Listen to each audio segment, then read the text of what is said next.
back once again to Judicious. Today we will be talking about the Make in India initiative by the Government of India.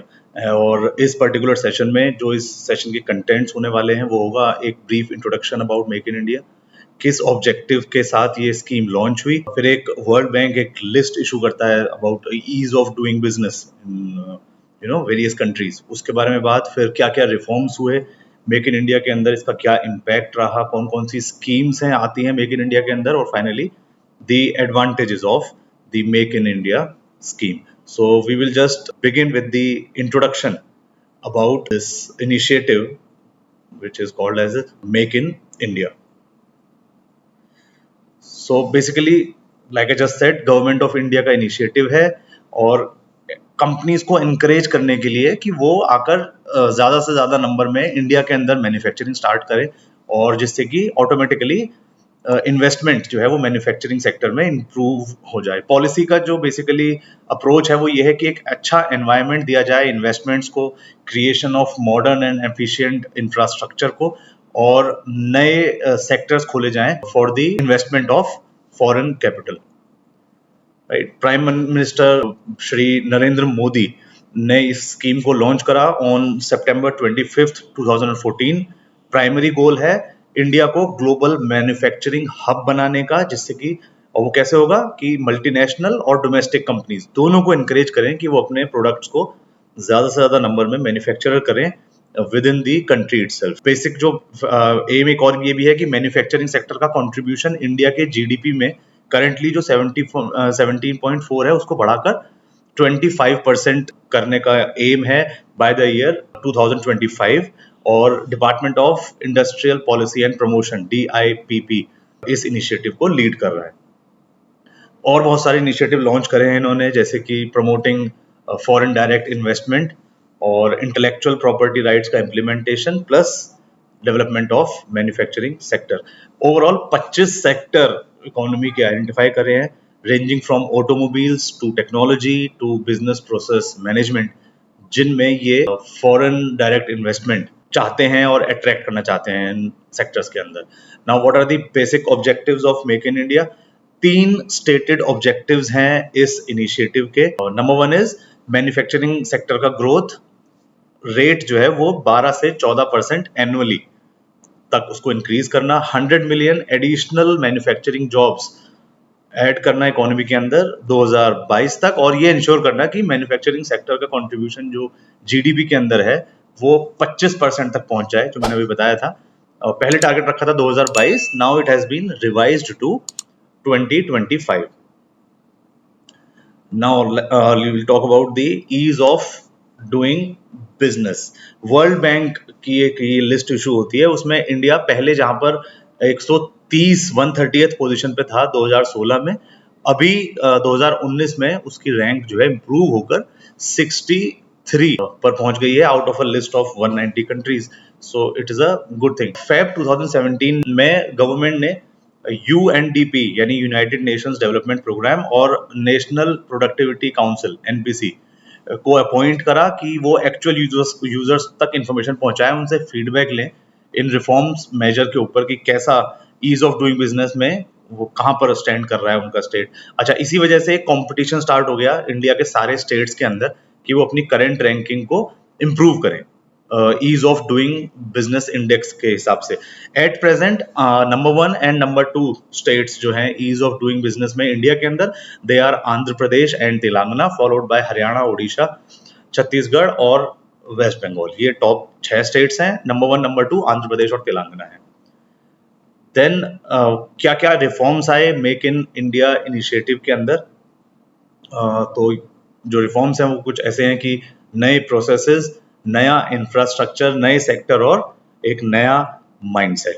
Talking about new processes, government ने कई reform करे हैं जिससे कि FDI को भारत में लाने का पॉसिबिलिटी और बढ़ जाए और बिजनेस पार्टनरशिप्स को बेहतर तरीके से जो है क्रिएट करा जाए, मेंटेन करा जाए। ये जो रिफॉर्म है ये वर्ल्ड बैंक के ease of doing business index के अंदर जो पैरामीटर्स थे उसके साथ अलाइंड हैं, ताकि इंडिया की रैंकिंग भी वहां पर इम्प्रूव हो। Second is new infrastructure. Government चाह रही है और बनाए भी है नए industrial corridors, smart cities with latest technologies and high speed communication. तो इंफ्रास्ट्रक्चर के साथ साथ वो स्किल्ड वर्कफोर्स को ट्रेनिंग भी प्रोवाइड कर रही है। आगे अगले सेशंस में देखेंगे हम, स्किल इंडिया के बारे में बात करेंगे, इनफैक्ट इसी में आएगा भी, तो उस पर भी इनका इक्वल फोकस है।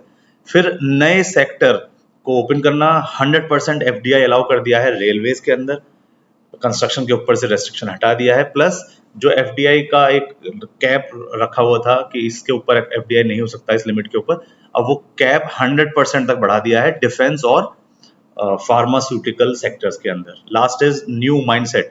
गवर्नमेंट को अब तक एज अ रेगुलेटर देखा जाता था रादर देन अ फैसिलिटेटर। इस इनिशिएटिव ने इस पूरे, इसका पर्पस यही है कि एक अच्छा, एक बढ़िया शिफ्ट लाया जाए, गवर्नमेंट कैसे इंटरेक्ट करती है इंडस्ट्री के साथ उस मैनर में। इससे फोकस करा जाएगा कि गवर्नमेंट एक एक पार्टनर की तरह काम करे for the economic development of the country with the corporate sector. Of course ये आपके सामने कुछ स्टैटिस्टिक्स हैं। 81% पीपल वो ज्यादा पॉजिटिव फील करते हैं अपना फाइनेंशियल फ्यूचर को लेके इंडिया के अंदर, अगर बात करें ग्लोबल एवरेज जो कि खाली 56% है। ऐसे ही 54% ये बोलते हैं कि जॉब मार्केट इंप्रूव हो रही है in comparison to the global average जो कि खाली 21% है, और 56% फील दैट इकोनॉमी बेटर हो रही है अगर ग्लोबल एवरेज से कंपेयर करा जाए, जो कि सिर्फ 22% है। क्या इम्पैक्ट है मेक इन इंडिया का? एफडीआई जो है वो एक पॉजिटिव ट्रेंड आया है जब से मेक इन इंडिया लॉन्च हुआ, यानी कि उसके बाद से एफडीआई के अंदर इंप्रूव आया है। एफडीआई का इनफ्लो अप्रैल 2014 से मार्च 2019 के बीच में करीब करीब आधा एफडीआई आ गया। किस किस अमाउंट का आधा? जो कि अप्रैल 2000 से 2014 तक आया था, 14 साल में आया, उसका हाफ से ज्यादा या हाफ करीब मान लें, सिर्फ 2014 से 19, यानी कि 5 साल में आ गया। तो एक पॉजिटिव ट्रेंड देखा गया है एफडीआई का इंडिया के अंदर।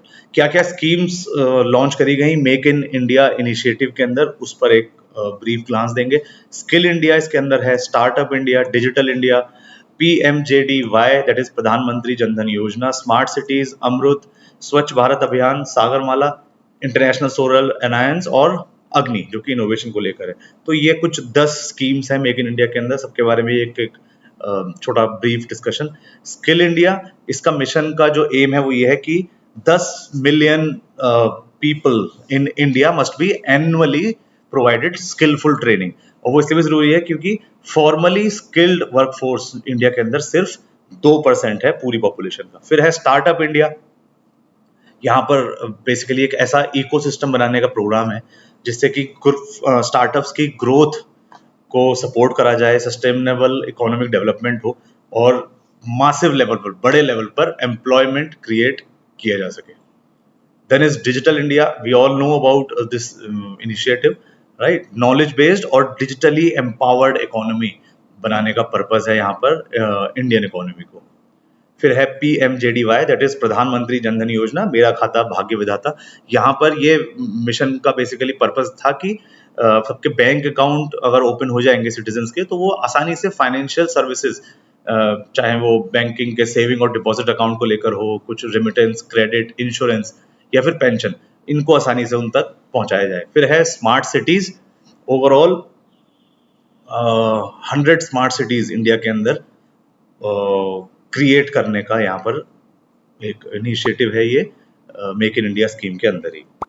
फिर है अमृत, दैट उसकी फुल फॉर्म है Atal Mission for Rejuvenation and Urban Transformation, right? 500 cities को ये बेसिक जो पब्लिक एमिनिटीज हैं उनको बेटर करने का ये पर्पस है, चाहे वो वाटर सप्लाई से रिलेटेड हो, पेडेस्ट्रियन, नॉन मोटराइज्ड और public transport facilities, parking spaces, sewerage facilities, green space बनाना, पार्क, रिक्रिएशन सेंटर, इस तरह की चीजें इसके अंदर इंक्लूड होती हैं। देन हम सब इस बारे में जानते हैं स्वच्छ भारत अभियान, ये मिशन है कि इंडिया को ज्यादा स्वच्छ और बनाया जाए और बेसिक जो हाइजीन है, साफ सफाई, उसको प्रमोट करा जाए। देन इज सागरमाला, ये बेसिकली एक स्कीम है to promote the port led development in the country by developing all the ports, जितने भी पोर्ट्स हैं हमारे कंट्री के अंदर, उनका डेवलपमेंट हो, राइट? उसके लिए स्कीम का नाम है। Then is international solar alliance, tropic of cancer और ट्रॉपिक ऑफ कैप्रिकॉर्न,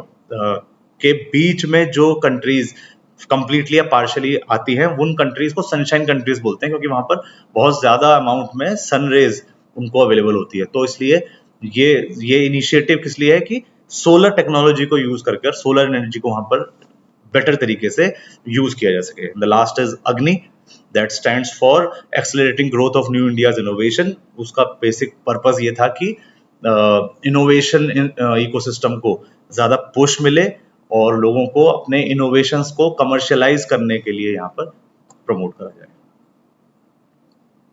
तो हम अब सारी स्कीम्स देख चुके हैं, तो बेसिक कंक्लूजन में पहुंचते हैं क्या क्या एडवांटेजेस हैं। ऑब्वियसली सबसे पहला, जॉब अपॉर्चुनिटी सबको मिलेगी, एम्प्लॉयमेंट जनरेशन होगा, बिल्कुल ठीक बात है। जीडीपी का इंक्रीज होगा, इकोनॉमिक ग्रोथ यहाँ पर एनहेंस हो जाएगी। एफडीआई जब ज्यादा आएगा तो रुपी की जो मजबूती है वो और ज्यादा बढ़ जाएगी, it will be more strengthened. And small manufacturers को अच्छा पुश मिलेगा, क्योंकि जब बाहर के इन्वेस्टर्स आकर उनके अंदर इन्वेस्ट करेंगे, एंड देन ना सिर्फ इन्वेस्टमेंट आएगा बल्कि बाहर की कंट्रीज अपनी टेक्नोलॉजीज भी यहाँ पर प्रोवाइड करेंगे इंडिया को, तो वो भी एक बेटर चीज हो जाएगी। प्लस एक एडवांटेज हमने देख ही लिया कि इसी स्कीम के को देखते हुए जो है इंडिया की रैंकिंग भी ईज ऑफ डूइंग बिजनेस के अंदर इम्प्रूव हो गई है, और वर्ल्ड बैंक ने इस बात को एक्नॉलेज करा है कि इंडिया का जो रिफॉर्म ट्रैजेक्टरी है under the honourable the leadership of honourable prime minister Shri Narendra Modi, वो जंप हो गया है और उसको एक बेटर पुश मिला है। और जैसे जैसे कंपनीज मैन्युफैक्चरिंग सेंटर्स एस्टैब्लिश करेंगे, फैक्ट्रीज लगाएंगे स्पेशली रूरल एरियाज के अंदर, तो उससे उनका डेवलपमेंट भी होगा, जो कि एक बहुत अच्छी चीज है। तो इसी के साथ हम इस सेशन को वाइंड अप करेंगे। Thank you so much for listening. वंदे मातरम, जय हिंद।